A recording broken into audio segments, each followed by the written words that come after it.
Do you ever sit there and think, man, I miss my old pal. We'll call him Sal.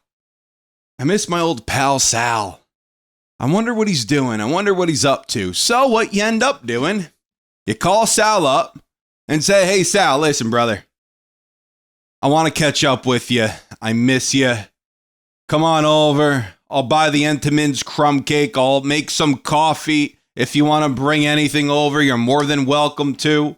But I'll supply the dessert. You know, a little Entenmann's crumb cake. Very expensive, by the way. A little Entenmann's crumb cake, some donuts, coffee. If Sal wants tea, he could have tea. Just sit down and shoot the breeze for a little while. Do you ever think about that from time to time? Well, the Yankees are currently doing that. And the Yankees are interested in bringing back relief pitcher David Robertson. Now, Robertson, former New York Yankee, two-time Yankee. Last year for the Rangers, pitched to a 3 ERA, a nice, clean, flat 3 ERA. 68 appearances, 72 innings pitched, 99 strikeouts in 72 innings. Incredible for Robertson. I believe that's 12.4 K per nine. Really good. Robertson, I think, if you offered him a respectable deal, you could have had him in the offseason. I don't necessarily know why it's taken teams so long to work him out, to offer him some type of a deal, because he had a really nice year at the age of 39. Maybe that's the reason. He is 40 now. He turned 40 a couple months ago.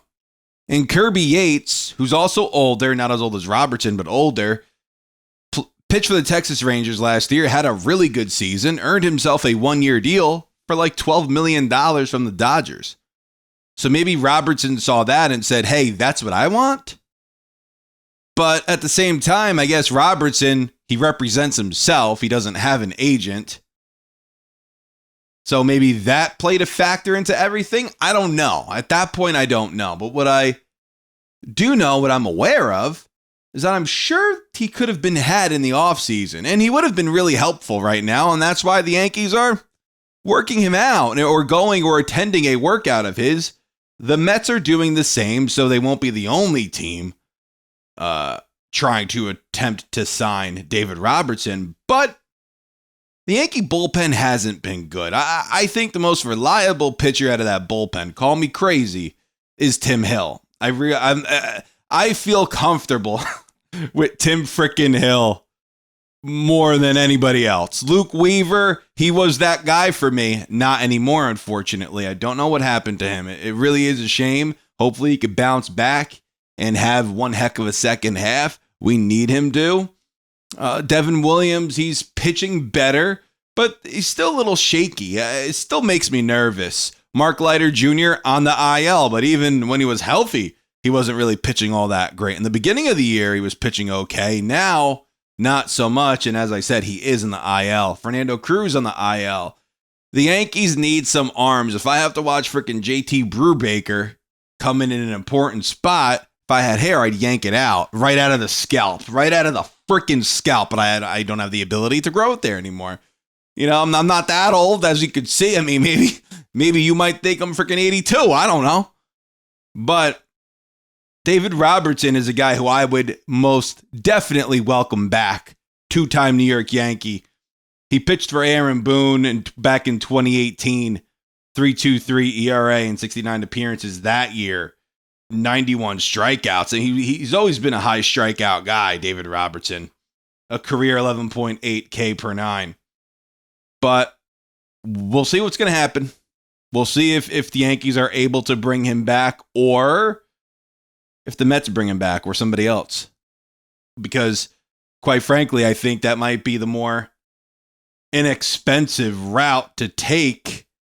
Because remember last year's trade deadline, Tanner Scott was traded for an absolute king's ransom. If you're the Yankees and you could go and sign a guy like David Robertson, who's just coming off of a really good year. I know he's 40, but he could still be a contributor in that bullpen for you.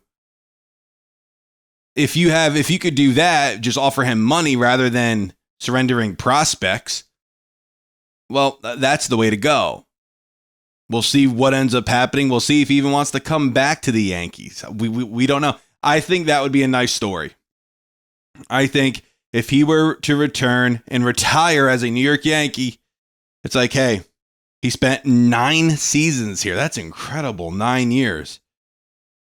I know he came up as a Yankee. He was supposed to take over Mariano's spot, and I guess he did that for a short while. Then we got Aroldis Chapman. But he only did that in 2014. And then he signed with the White Sox in 2015. When did we trade for Chapman? Was it in 16 when we traded for him? I don't, or 15? I don't remember. I know we traded him away in 16 at the deadline to the Cubs in that Gleyber Torres deal. Then we just brought Chapman back in the offseason. But David Robertson, will he come back? I don't know. I would welcome it. And if you look at Robertson's stint with the Yankees back in 2017, when he came over in that Todd Frazier deal, I'll call it, him and Canely both did. Robertson pitched to a 1.03 ERA. He was magnificent. So he could pitch in New York. He's capable of doing that. It's just he's a little older, and that's okay. We'll see what the Yankees end up doing. We'll see even if he wants to come back, but I think it would be kind of cool if he were to come back and retire as a New York Yankee. That would be nice. His number won't get retired or anything. But the cool thing is, if he were to come back, he was a part of that 2009 World Championship team. So if he were to come back, that would be kind of neat. I would really like that. Then I hope he does, and I hope he retires as a Yankee, preferably with a World Series ring. Are we going to win it? Probably not. But if you're still in it, anything can happen. Now, I want to talk about a little bit here, Jazz Chisholm Jr. and his home run derby appearance. Listen, Jazz went out there. He tried. It's okay. Listen, he's the best, in my opinion. Call me freaking crazy, and many of you do on a daily basis. Jazz Chisholm Jr., in my opinion, is the best second baseman in Major League Baseball. He's better than Gleyber Torres, defensively and offensively. If Jazz was over there second base the entire season, I think he would have been a starter, the starting second baseman in this year's All-Star game. But he got hurt, then they moved him to third. It was all just a big discombobulation, if you will. And also, too, I can't stand, I don't understand, honestly, the lack of respect that Aaron Judge gets. And you might be saying, Joe, we love Judge. We love Judge. Yes, we love Judge. But listening to, the other players like Fernando Tatis was saying, Ohtani's the best player in the game. It's like, he's not. If Aaron Judge is in this sport, Aaron Judge is the best player in the game. Aaron Judge hitting .355 by the All-Star break. Are you freaking kidding me? Aaron Judge, in my opinion, is the best player in Major League Baseball.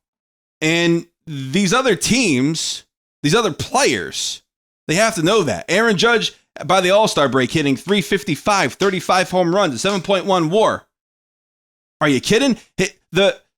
Jacob Wilson is second in batting average, hitting .332. And that's magnificent. That's wonderful. That's not .355. So put some respect on Aaron Judge's name.